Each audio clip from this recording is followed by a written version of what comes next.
Bem-vindos, amantes da escuridão, a mais uma jornada sinistra em nosso canal de contos de terror.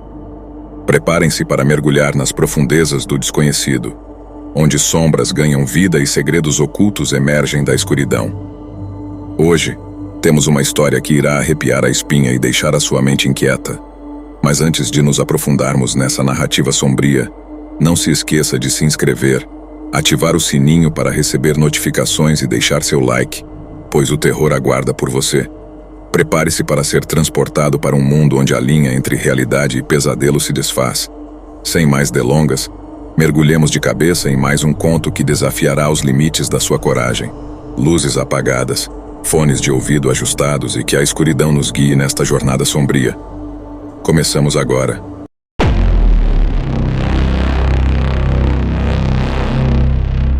Daniel Pearl nasceu em 10 de outubro de 1963, em Princeton, Nova Jersey. Ele era filho de Judéia e Ruth Pearl, ambos acadêmicos judeus que haviam imigrado de Israel para os Estados Unidos. Desde cedo, Daniel demonstrou um interesse profundo por culturas diversas, idiomas e música, o que o levou a seguir a carreira de jornalista. Ele se formou em comunicação pela Universidade de Stanford em 1985 e, após a formatura, começou a trabalhar em pequenos jornais antes de se juntar ao Wall Street Journal em 1990.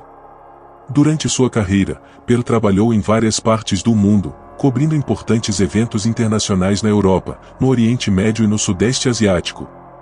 Em 2002, Daniel Pearl estava no Paquistão, investigando as conexões entre militantes islâmicos e o terrorista do sapato Richard Hyde, que havia tentado explodir um avião com explosivos escondidos em seus sapatos em dezembro de 2001.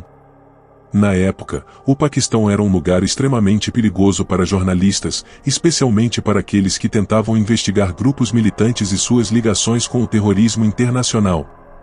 Pearl sabia dos riscos, mas seu compromisso com a verdade o levou a continuar sua investigação. No dia 23 de janeiro de 2002, Pearl estava em Karachi, no Paquistão, onde havia combinado uma entrevista com um suposto líder religioso islâmico chamado Sheikh Mubarak Ali Gilani. Pearl acreditava que Gilani poderia fornecer informações cruciais para sua reportagem. No entanto, essa entrevista nunca aconteceu. Em vez disso, Pearl foi sequestrado por um grupo extremista pouco antes de encontrar Gilani. O sequestro foi meticulosamente planejado e executado por uma rede de terroristas islâmicos que operavam no Paquistão. Logo após o sequestro, os captores de Pearl enviaram e-mails para várias agências de notícias, incluindo o Wall Street Journal, exigindo a libertação de prisioneiros paquistaneses detidos pelos Estados Unidos em Guantánamo Bay, além de um resgate em dinheiro. As exigências eram impossíveis de serem atendidas, e ficou claro que Pearl estava em grande perigo. Nos dias seguintes, os captores de Pearl enviaram uma série de fotos mostrando o jornalista com uma arma apontada para sua cabeça e uma série de ameaças. A situação tornou-se cada vez mais tensa e desesperadora, com as autoridades paquistanesas e americanas trabalhando freneticamente para tentar localizar e resgatar Pearl. Infelizmente, todos os esforços para salvar Daniel Pearl foram em vão. No dia 21 de fevereiro de 2002, aproximadamente um mês após seu sequestro, um vídeo foi enviado para a Embaixada dos Estados Unidos em Islamabad, mostrando a brutal execução de Pearl. O vídeo, intitulado The Soldier of the Spy Journalist, de Daniel Pearl, mostra Pearl sendo forçado a fazer uma declaração sob coação, antes de ser decapitado por seus captores. As imagens foram de uma crueldade indescritível, e o vídeo rapidamente se espalhou pela internet, chocando o mundo com sua brutalidade. A morte de Daniel Pearl foi um golpe devastador para sua família, amigos e colegas. Sua esposa, Marianne Pearl, estava grávida de 6 meses na época do sequestro. Em meio à dor da perda, ela deu à luz seu filho, Adam, que nunca conheceria o pai. Marianne, uma jornalista por si mesma, mais tarde escreveu um livro intitulado A Mighty Heart, O Preço da Coragem no Brasil, no qual ela relata a experiência traumática do sequestro e assassinato de seu marido. O livro foi posteriormente adaptado para um filme, estrelado por Angelina Jolie no papel de Marianne. O assassinato de Pearl não foi apenas um ato de violência contra um indivíduo, mas também um ataque à liberdade de imprensa e ao direito de buscar a verdade. O caso destacou o perigo crescente enfrentado pelos jornalistas que cobrem zonas de conflito, especialmente aqueles que trabalham em regiões onde o extremismo e o terrorismo são prevalentes. Além disso, a morte de Pearl simbolizou o uso crescente de sequestros e execuções como táticas por grupos terroristas para enviar mensagens políticas e aterrorizar seus inimigos. O principal responsável pelo sequestro e assassinato de Pearl foi Khalid Sheikh Mohammed, um dos principais arquitetos dos ataques de 11 de setembro e membro da Al-Qaeda. Ele foi capturado pelas forças dos Estados Unidos em 2003 e confessou seu papel no assassinato de Pearl durante um interrogatório. Em 2007, Mohammed admitiu, sob custódia, ter pessoalmente decapitado Daniel Pearl. Outros envolvidos no sequestro e assassinato também foram capturados e julgados no Paquistão, mas a justiça foi lenta e controversa. Em 2020, a Suprema Corte do Paquistão reverteu a condenação de um dos principais conspiradores, Ahmed Omar Saeed Sheikh, uma decisão que gerou indignação internacional. O legado de Daniel Pearl vai além da tragédia de sua morte. Em sua memória, foi criada a Fundação Daniel Pearl, que promove o diálogo intercultural, a música e o respeito pela diversidade. A fundação também apoia o jornalismo de qualidade e a liberdade de imprensa, áreas que Pearl valorizava profundamente durante sua carreira. Além disso, sua história é frequentemente lembrada como um exemplo do que os jornalistas enfrentam ao tentar relatar a verdade em um mundo cada vez mais perigoso e complexo. O caso de Daniel Pearl permanece como um dos exemplos mais notórios da brutalidade que pode ser enfrentada por aqueles que se aventuram a desafiar forças poderosas e malignas em busca da verdade. Sua morte expôs as realidades sombrias do jornalismo em tempos de guerra e conflito, e seu legado continua a inspirar jornalistas a lutar por uma imprensa livre e responsável, independentemente dos riscos.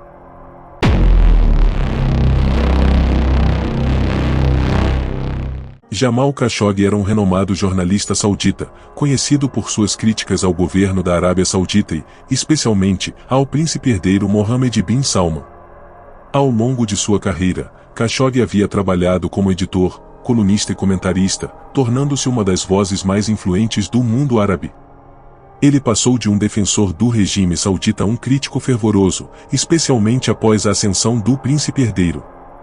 Seu desaparecimento e subsequente assassinato no consulado saudita em Istambul, em 2018, chocaram o mundo e desencadearam uma crise diplomática internacional, expondo as táticas brutais do governo saudita contra dissidentes e críticos.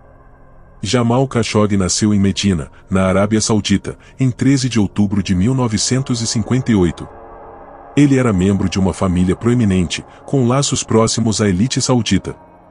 Ao longo de sua carreira, Khashoggi manteve uma relação complexa com o regime saudita. Ele trabalhou como assessor de comunicação para o governo e foi próximo de membros da família real. Contudo, com o tempo, ele começou a se distanciar das políticas do governo, especialmente após o início do reinado do rei Salman e a ascensão de Mohammed bin Salman ao poder em 2015. Khashoggi ficou particularmente preocupado com as políticas repressivas do príncipe herdeiro, que incluem a supressão de dissidentes, a guerra devastadora no Iêmen e as reformas econômicas e sociais que, segundo ele, eram impostas de maneira autoritária. Em 2017, após perceber que suas críticas ao governo o colocavam em perigo, Khashoggi deixou a Arábia Saudita e se exilou nos Estados Unidos. Lá, ele começou a escrever colunas para o Washington Post, onde expressava suas preocupações sobre o rumo que o reino saudita estava tomando sob a liderança de Mohammed bin Salman. As colunas de Khashoggi se tornaram amplamente influentes, e ele passou a ser visto como uma voz corajosa e incisiva em defesa da liberdade de expressão e dos direitos humanos no mundo árabe. Contudo, essas mesmas críticas fizeram dele um alvo do governo saudita. Em 2 de outubro de 2018, Khashoggi entrou no consulado saudita em Istambul, na Turquia, para obter documentos necessários para seu casamento com a cidadã turca Atice Cengiz. Ele nunca mais foi visto saindo do consulado. O desaparecimento de Khashoggi gerou uma onda de preocupação e especulação em todo o mundo. Atice Cengiz, que estava esperando do lado de fora do consulado, levantou o alarme quando percebeu que Khashoggi não havia retornado. As autoridades turcas logo começaram a investigar o caso e, nas semanas seguintes, começaram a surgir detalhes perturbadores. De acordo com informações coletadas por serviços de inteligência e vazadas para a imprensa, Khashoggi havia sido assassinado dentro do consulado por um grupo de agentes sauditas enviados diretamente de Riad. A investigação revelou que um esquadrão da morte composto por 15 agentes sauditas havia chegado a Istambul poucas horas antes do assassinato de Khashoggi. Entre eles estavam membros próximos do príncipe herdeiro e especialistas em assassinatos. Segundo as autoridades turcas, Khashoggi foi atacado logo após entrar no consulado. Ele foi torturado, estrangulado e, em seguida, seu corpo foi desmembrado com uma serra óssea. As gravações de áudio obtidas pelos investigadores turcos, supostamente capturadas por dispositivos de espionagem dentro do consulado, registraram os momentos finais de Khashoggi e os detalhes horríveis de sua execução. Nos dias seguintes ao desaparecimento de Khashoggi, o governo saudita ofereceu várias explicações contraditórias. Inicialmente, as autoridades sauditas alegaram que Khashoggi havia saído do consulado pouco depois de entrar, uma afirmação rapidamente desmentida pelas autoridades turcas. Posteriormente, a Arábia Saudita admitiu que Khashoggi havia sido morto dentro do consulado, mas afirmou que sua morte havia sido o resultado de uma briga ou que saiu do controle. No entanto, diante da crescente pressão internacional e das evidências avassaladoras apresentadas pelos turcos, o governo saudita finalmente admitiu que o assassinato havia sido premeditado, mas tentou atribuir a responsabilidade a elementos desonestos ou dentro do governo, isentando o príncipe herdeiro de qualquer envolvimento. Apesar das tentativas de minimizar o escândalo, a reação internacional foi intensa. Líderes mundiais, organizações de direitos humanos e jornalistas exigiram uma investigação completa e transparente sobre o assassinato de Khashoggi. Os Estados Unidos, aliados próximos da Arábia Saudita, enfrentaram pressão interna para tomar medidas contra o reino, embora a administração do presidente Donald Trump tenha se mostrado relutante em prejudicar suas relações estratégicas e econômicas com o país. Trump inicialmente expressou dúvidas sobre o envolvimento do príncipe herdeiro, citando os laços comerciais entre os dois países. No entanto, a CIA concluiu que Mohammed bin Salman havia ordenado o assassinato de Khashoggi, o que aumentou as tensões diplomáticas. O impacto do assassinato de Khashoggi foi sentido em vários níveis. Ele destacou a impunidade com que os regimes autoritários podem agir contra seus críticos, mesmo em solo estrangeiro. Além disso, o caso lançou uma sombra sobre as relações da Arábia Saudita com o Ocidente, especialmente em um momento em que o reino buscava se posicionar como um líder reformista no mundo árabe. A morte brutal de Khashoggi também levantou questões sobre o papel do príncipe herdeiro na liderança saudita e o futuro do país sob sua regência. Nos anos seguintes ao assassinato, a pressão internacional levou a algumas ações simbólicas contra os responsáveis. Vários dos agentes sauditas envolvidos foram julgados e condenados na Arábia Saudita, mas o julgamento foi amplamente criticado como uma farsa, com acusações de que os verdadeiros autores intelectuais do crime nunca enfrentariam a justiça. O príncipe herdeiro Mohammed bin Salman continuou a negar qualquer envolvimento direto no assassinato, embora ele tenha aceitado a responsabilidade pelo que aconteceu sob sua liderança. O caso de Jamal Khashoggi permanece um símbolo potente da luta pela liberdade de imprensa e dos perigos enfrentados por jornalistas que ousam falar a verdade em face da opressão. Sua morte não silenciou sua voz, pelo contrário, ela amplificou as questões sobre direitos humanos, liberdade de expressão e a necessidade de responsabilizar aqueles que cometem crimes tão hediondos. O legado de Khashoggi vive não apenas através de sua obra, mas também através dos contínuos esforços de sua noiva, Atice Cengiz, e de outros defensores dos direitos humanos que buscam justiça em seu nome.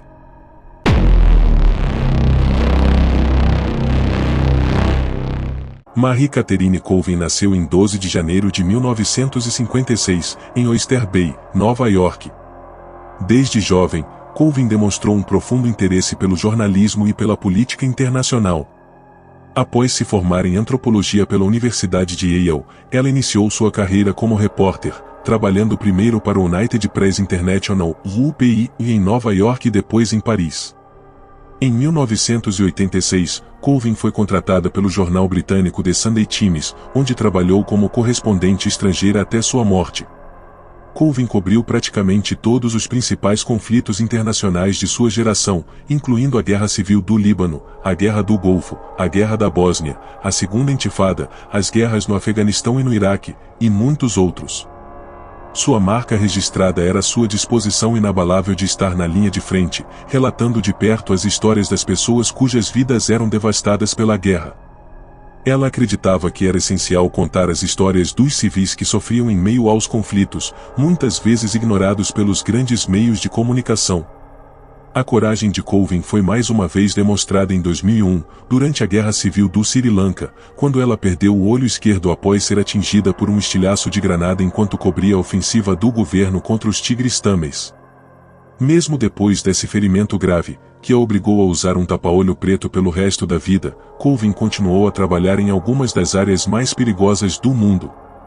Para ela, contar a verdade sobre as atrocidades da guerra era uma missão, e ela estava disposta a arriscar sua vida para fazê-lo. Em fevereiro de 2012, Marie Colvin estava em Homs, uma das cidades mais duramente atingidas pela Guerra Civil Síria. A cidade estava sob cerco das forças do governo sírio, leais ao presidente Bashar al-Assad, que tentavam esmagar a resistência armada e as manifestações populares que haviam eclodido como parte da Primavera Árabe. Homs se tornou um símbolo da brutalidade do regime de Assad, com bombardeios incessantes e ataques indiscriminados a civis. Colvin e seu colega, o fotojornalista francês Rémi Schlick, estavam na cidade para documentar as atrocidades que estavam sendo cometidas contra a população civil. No dia 21 de fevereiro de 2012, Colvin fez uma transmissão ao vivo para a CNN, na qual descreveu a situação em Homs como a pior, a mais horrível o que ela havia testemunhado. Ela relatou sobre crianças morrendo de ferimentos por estilhaços, civis aterrorizados que viviam em condições desesperadoras, sem acesso a alimentos, medicamentos ou abrigo adequado. Colvin não poupou palavras ao descrever o que viu, acusando o governo sírio de deliberadamente alvejar civis em uma tentativa de quebrar o espírito da resistência. Na manhã seguinte, em 22 de fevereiro de 2012, Colvin e Schlick foram mortos quando o centro de imprensa improvisado em que estavam foi atingido por um ataque de artilharia das forças sírias. Mais tarde, surgiram evidências de que o ataque não foi acidental, mas sim parte de uma campanha deliberada do governo sírio para silenciar jornalistas que relatavam a verdade sobre o que estava acontecendo em Homs. Um tribunal dos Estados Unidos, em 2019, determinou que o governo sírio era responsável pela morte de Colvin, concluindo que o ataque foi planejado para assassiná-la como parte de uma estratégia mais ampla de intimidar e eliminar jornalistas. A morte de Marie Colvin provocou uma onda de choque na comunidade jornalística internacional.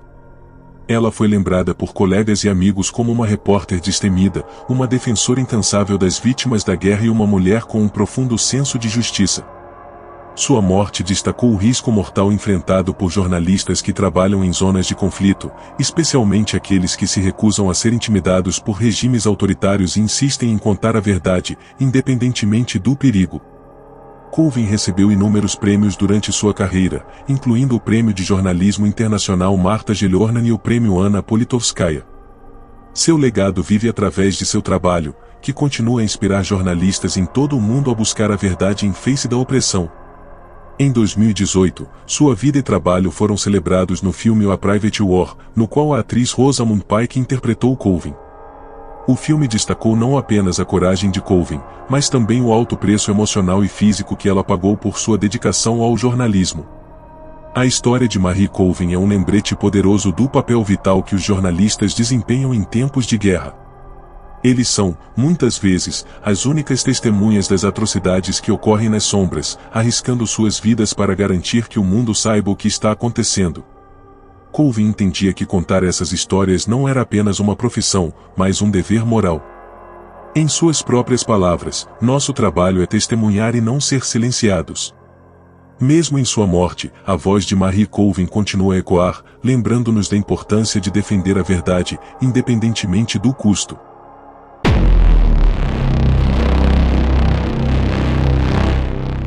Daphne Caruana Galizia foi uma renomada jornalista investigativa de Malta, amplamente reconhecida por suas reportagens sobre corrupção, lavagem de dinheiro, nepotismo e outros escândalos políticos no pequeno país insular do Mediterrâneo. Sua morte trágica em 16 de outubro de 2017, em um atentado à bomba, destacou os perigos enfrentados por jornalistas que ousam desafiar o poder estabelecido e expor a corrupção em suas nações. Este assassinato gerou uma grande indignação internacional e levantou sérias questões sobre o estado da liberdade de imprensa e a democracia em Malta. Daphne Anne Caruana Galizia nasceu em 26 de agosto de 1964, em Sliema, Malta. Desde jovem, ela demonstrou um grande interesse por questões políticas e sociais, e isso se refletiu em sua carreira como jornalista.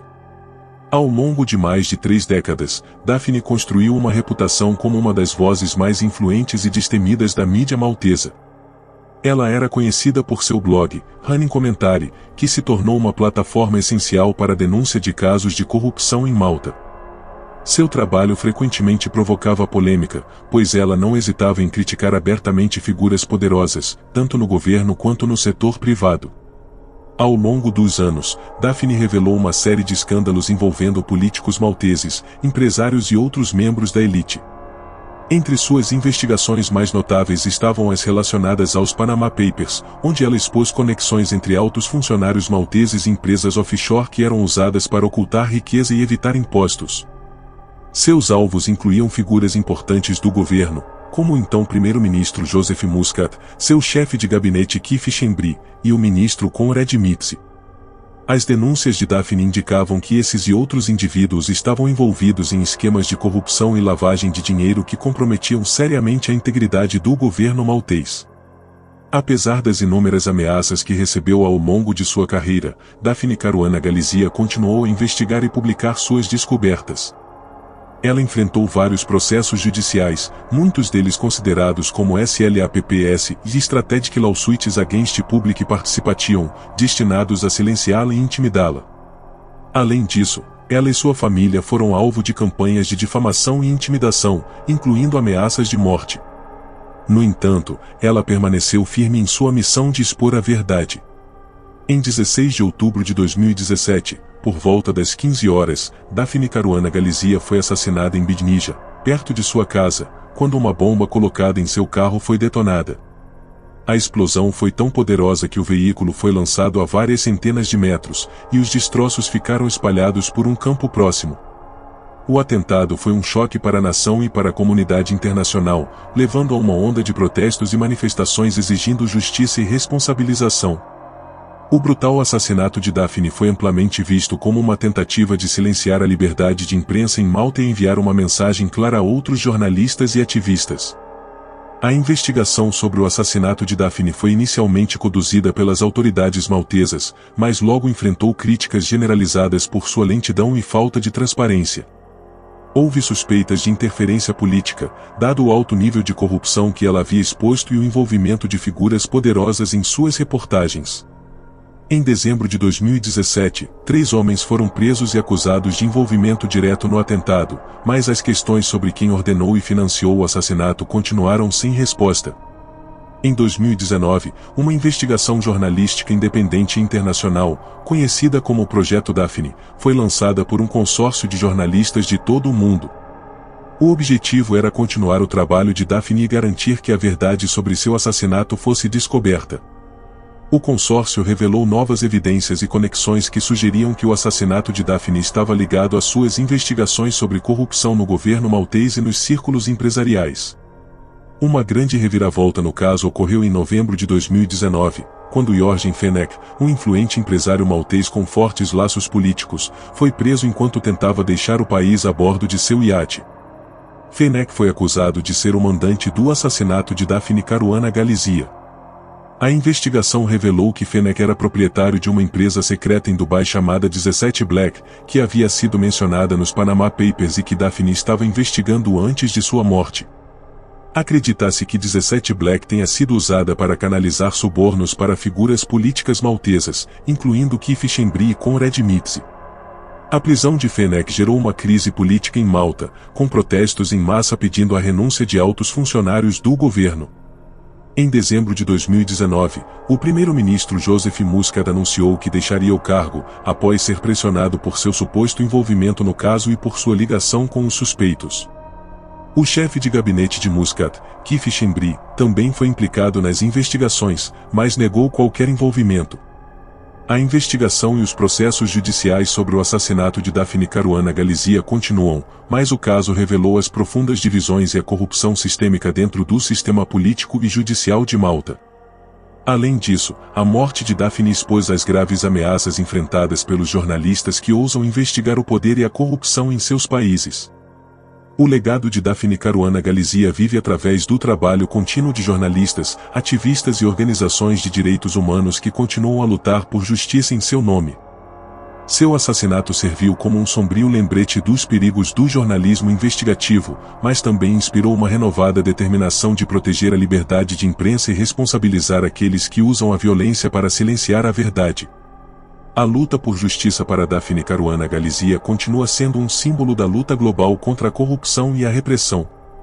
Seu trabalho, sua coragem e sua determinação em expor a verdade, independentemente das consequências, deixaram uma marca indelével não apenas em Malta, mas no mundo inteiro.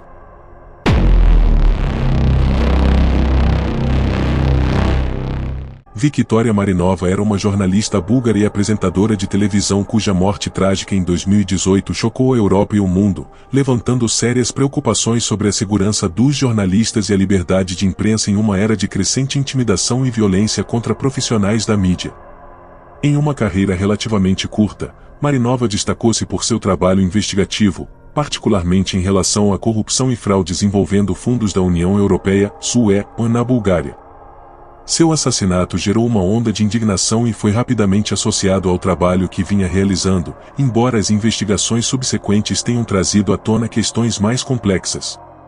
Victoria Marinova nasceu em 19 de setembro de 1988 em Ruzi, uma cidade na fronteira norte da Bulgária, às margens do rio Danúbio. Ela era uma profissional de mídia dedicada e conhecida em sua cidade natal. Marinova trabalhava como apresentadora e produtora na TVN, uma emissora de televisão regional, onde comandava um programa chamado O Detector.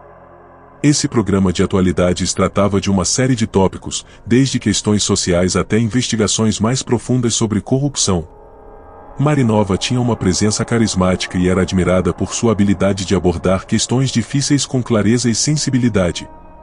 No dia 30 de setembro de 2018, Victoria Marinova transmitiu a primeira e, tragicamente, última edição de uma série de reportagens em seu programa O Detector. Nesse episódio, ela entrevistou dois jornalistas investigativos, Dimitar Soianol, do site búlgaro bivol.bg, e Attila Biro, do site romeno Rise Project. Os dois jornalistas estavam investigando um grande esquema de corrupção envolvendo o uso indevido de fundos europeus na Bulgária. Eles estavam particularmente focados em uma empresa chamada GP Group, que estava sob suspeita de desviar milhões de euros de projetos financiados pela União Europeia. Marinova usou o programa para destacar o trabalho dos dois repórteres e ressaltar a importância da investigação jornalística para expor a corrupção em seu país. Poucos dias após a transmissão, em 6 de outubro de 2018, o corpo de Victoria Marinova foi encontrado em um parque à beira do rio Danúbio em Ruzi. Ela havia sido brutalmente atacada, estuprada e assassinada. A descoberta de seu corpo em circunstâncias tão violentas chocou o país e gerou uma resposta imediata tanto na Bulgária quanto internacionalmente. Dada a natureza de seu trabalho e a proximidade do assassinato com a transmissão do programa sobre a corrupção, muitos presumiram que o assassinato de Marinova estava diretamente ligado à sua atividade jornalística. A Bulgária, já sob escrutínio por seu histórico preocupante de liberdade de imprensa, enfrentou uma pressão intensa para resolver o caso rapidamente e de forma transparente. Organizações internacionais de direitos humanos e de liberdade de imprensa, como Repórteres Sem Fronteiras e o Comitê para a Proteção dos Jornalistas, expressaram preocupação de que o assassinato pudesse ser mais um exemplo da crescente violência contra jornalistas na Europa e no mundo. A morte de Marinova foi vista por muitos como um ataque à liberdade de expressão e ao jornalismo investigativo. Diante da pressão pública e das manchetes internacionais, as autoridades búlgaras agiram rapidamente para investigar o caso. Em poucos dias, a polícia prendeu um suspeito, um jovem búlgaro chamado Severin Krasimiros, de 21 anos, que havia fugido para a Alemanha logo após o assassinato.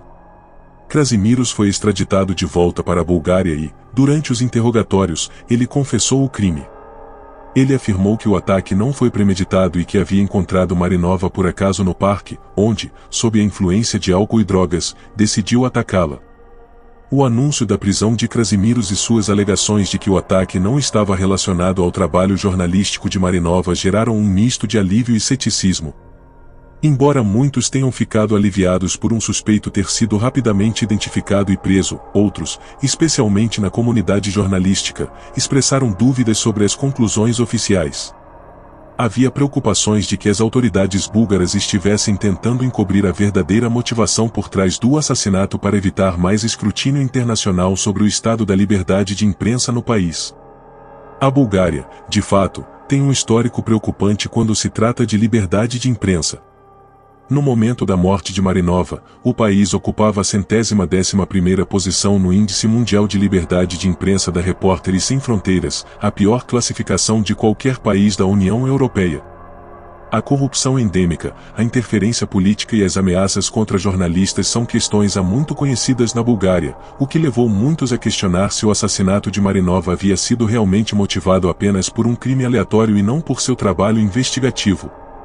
As investigações continuaram, e embora não tenham surgido evidências concretas que ligassem diretamente o assassinato ao trabalho jornalístico de Marinova, o caso lançou uma sombra sobre a situação da liberdade de imprensa na Bulgária.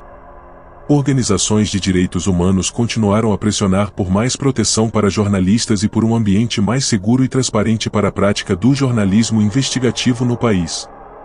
Em abril de 2019, Severin Krasimiros foi condenado a 30 anos de prisão após se declarar culpado do assassinato de Viktoria Marinova. Ele aceitou um acordo judicial que lhe permitiu evitar uma sentença de prisão perpétua, confessando plenamente os detalhes do crime. Embora a condenação tenha trazido algum senso de encerramento, a morte de Marinova deixou cicatrizes profundas em sua família, amigos, colegas e na comunidade jornalística como um todo. O assassinato de Viktoria Marinova continua sendo um caso emblemático dos perigos enfrentados por jornalistas em todo o mundo, especialmente aqueles que se dedicam a expor a corrupção e a injustiça. Embora as investigações oficiais tenham concluído que o ataque não estava relacionado ao seu trabalho, o impacto de sua morte ressoou muito além das fronteiras da Bulgária. Ela se tornou um símbolo da luta pela liberdade de imprensa em um mundo onde a verdade e a transparência são frequentemente ameaçadas por interesses poderosos. A história de Viktoria Marinova é uma lembrança trágica de que, em muitas partes do mundo, o jornalismo ainda é uma profissão perigosa. Para aqueles que conheciam e admiravam seu trabalho, ela permanece como um exemplo de coragem e determinação em face da adversidade. Seu legado continua a inspirar outros jornalistas a perseverar na busca pela verdade, mesmo quando isso significa enfrentar riscos pessoais consideráveis. A morte de Marinova também destacou a necessidade urgente de proteger jornalistas em todos os níveis, garantindo que aqueles que ousam desafiar o poder e expor a corrupção possam fazê-lo sem medo de retaliação. A luta por justiça e pela liberdade de imprensa, simbolizada pela trágica perda de Viktoria Marinova, é uma batalha contínua que exige vigilância e solidariedade em uma era de desafios cada vez maiores para a verdade e a transparência.